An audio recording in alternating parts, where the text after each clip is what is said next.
Sebelum mulai video ini, gue buat video yang gue buat bakal gue tayangin setelah ini.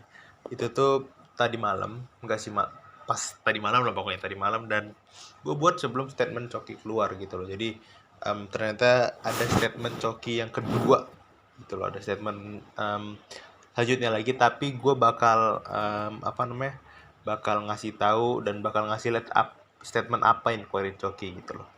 Dan ya, jadi selamat menikmati videonya dan enjoy. Jadi selamat datang di YouTube personal gua. Jadi di konten kali ini sebenarnya gua nggak mau buat video sih sebenarnya, jujur aja. Tapi karena ini mungkin gue lihat sebuah peluang, ini jujur aja sih, ini mungkin gua lihat sebuah peluang. Tapi gua 100% bukan buat pansos, tapi gue pengen apa namanya, bukan menyebarkan sih, lebih tepatnya memberikan tanggapan gue atau opini gue, walaupun gue tidak terlalu penting, cuman gue pengen ya ada orang aja yang denger gitu loh, ya kan. Nah, di konten ini sebenarnya gue pengen membahas tentang salah satu penyiar radio, konten kreator, dan lain, dan itulah pokoknya pemilik salah satu tempat burger terkenal juga, yaitu Gofar Hilman. Mungkin tidak banyak orang yang tahu Gofar Hilman, tapi kalau kalian nggak tahu, dia adalah salah satu penyiar radio, salah satu content creator juga kalau menurut gua, dan salah satu orang yang mempunyai salah satu burger yang lumayan terkenal juga gitu loh, yaitu Lawless Burger. Nah, tapi gini, masalah ini tuh baru up 2 hari yang lalu atau 1 hari yang lalu gitu. Nah, tapi gue di sini bukan pengen jelasin sih. Lebih tepatnya gue pengen memberikan opini gue, karena menurut gue masalah ini tuh aneh banget gitu. Karena tiba-tiba banget gitu loh. Gini, kalau misal orang speak up gak masalah, dan speak up itu pasti datang secara tiba-tiba. Tapi di sini coba kita berpikir positif dulu gitu loh. Karena kemungkinan besar, dan memang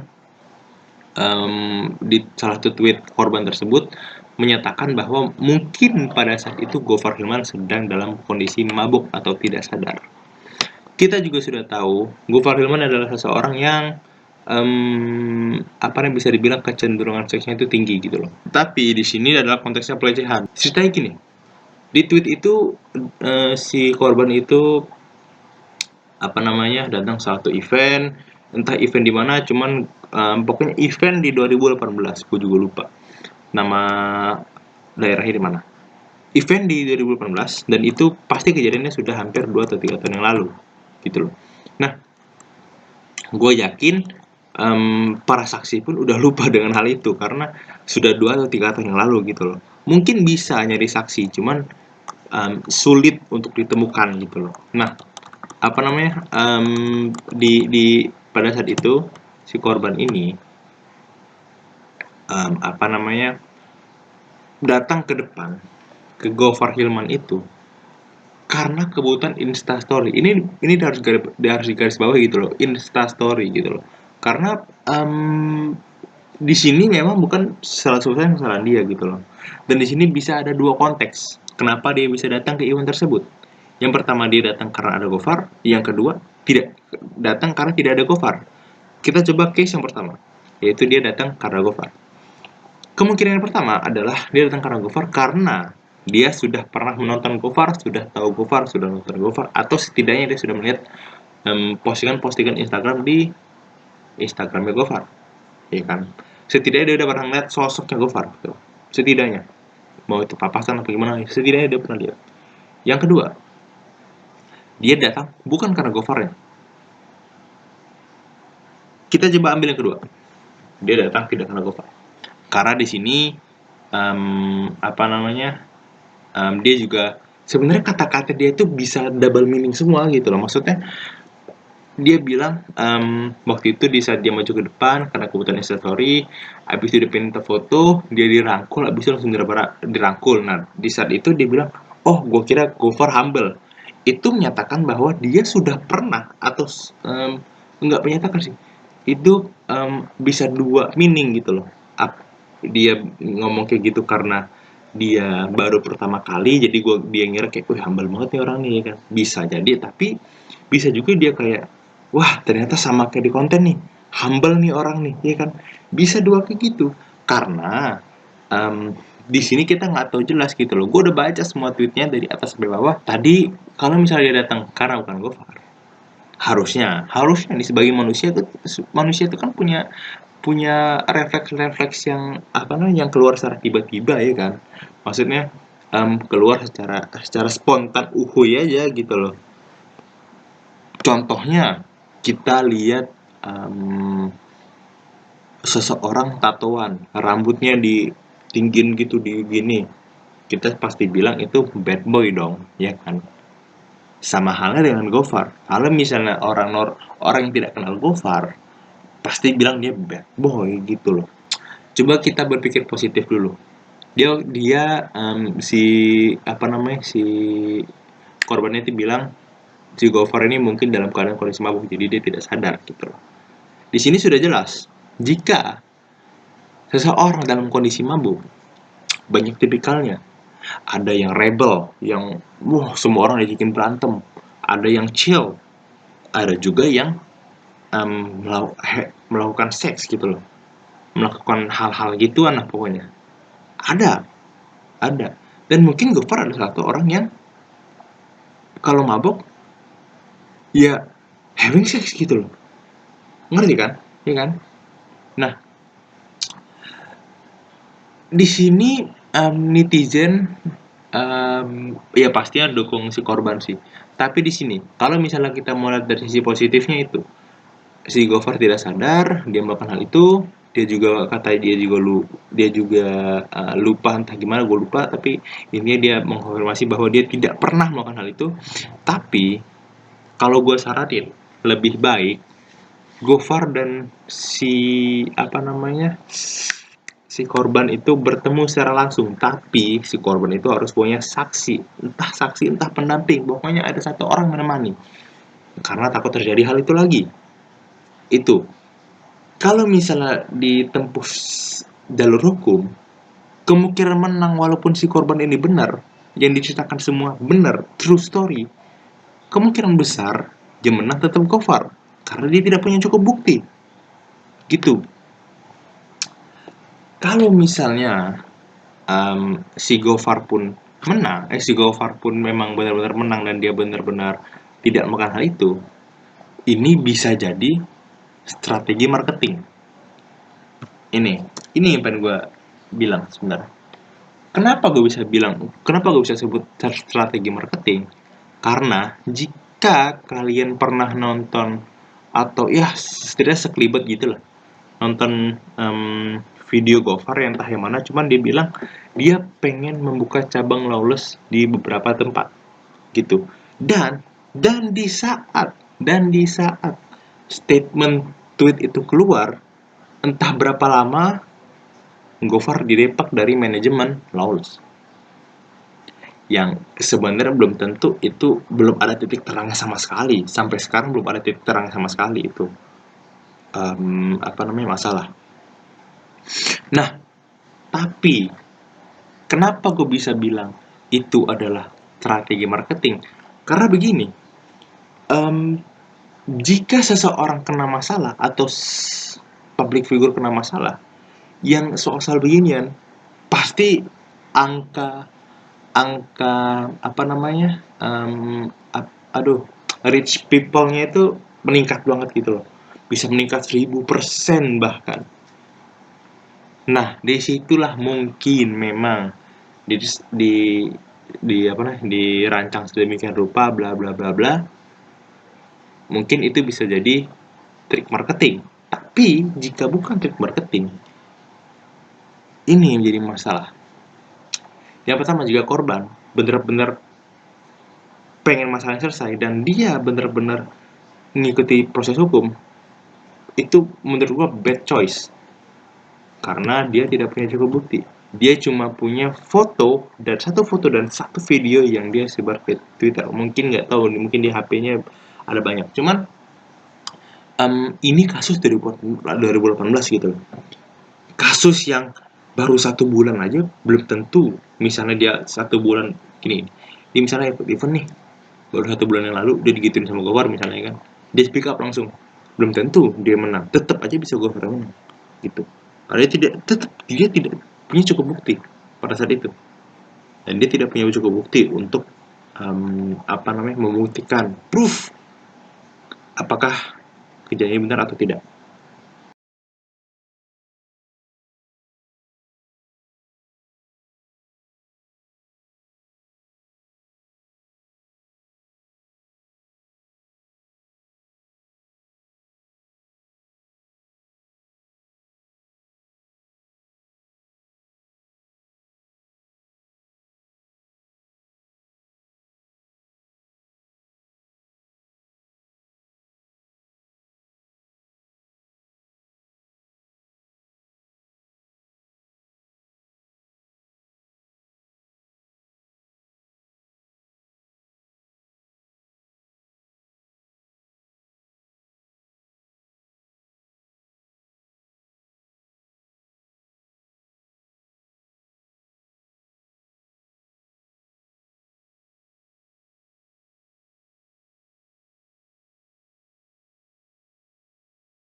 Fansnya Gofar itu pasti membela mati-matian Gofar, pasti. Dan orang yang empati dengan, bukan empati, yang kasihan dengan si korban ini pasti membela korban ini mati-matian.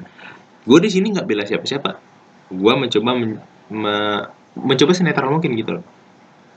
Gue udah ngambil 2 kemungkinan dari event tersebut, konteksnya dia datang itu karena apa, itu gue ngambil 2 kemungkinan, dan gue menjelaskan semuanya secara, menurut gue udah secara rinci gitu loh, kalau misalnya secara manusia normal lah gitu kan. Nah tapi di sini yang gue apa namanya, yang gue lihat lagi bahwa ada salah satu komedian yang bisa dibilang gue juga sering nonton sih sebenarnya, yaitu Coki Pardai.